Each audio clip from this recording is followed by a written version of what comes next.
Thyroid হরমোনের ওঠানামা বিপাকীয় হারের উপর প্রভাব ফেলে, তাই হাইপোথাইরয়েডিজমে আক্রান্ত হলে ওজন বেড়ে যায়। হাইপোথাইরয়েডিজমে থাইরয়েড গ্রন্থি পর্যাপ্ত পরিমাণে থাইরয়েড হরমোন উৎপন্ন করতে পারে না। এর জেরে ওজন বাড়তে থাকে। থাইরয়েড দেহের মেটাবলিজম বাড়াতে সাহায্য করে, যা খাবারকে শক্তিতে রূপান্তরিত করে।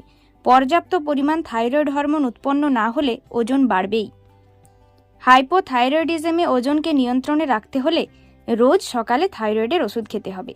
তার সঙ্গে অবশ্যই ব্রেকফাস্ট করবেন। থাইরয়েডে ওজনকে বসে রাখতে ফাস্ট ফুড, চিনিযুক্ত খাবার বাদ দিন। সয়া পণ্য এড়িয়ে চলুন। এছাড়া প্রায় সব খাবারই খাওয়া যায়। থাইরয়েডে ওজনকে নিয়ন্ত্রণে রাখতে সোডাযুক্ত পানীয় এড়িয়ে চলুন। কোল্ড ড্রিঙ্কসে থাকা ক্যালোরি দেহের ওজন বাড়িয়ে তোলে। হাইপোথাইরয়েডিজমে ওজন কমাতে এবং বিপাকীয় হার ঠিক রাখতে প্রতিদিন যোগব্যায়াম করুন।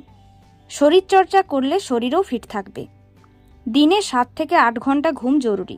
থাইরয়েডে ওজন বাড়তে শুরু করলে তাকে কমানো সহজ নয়।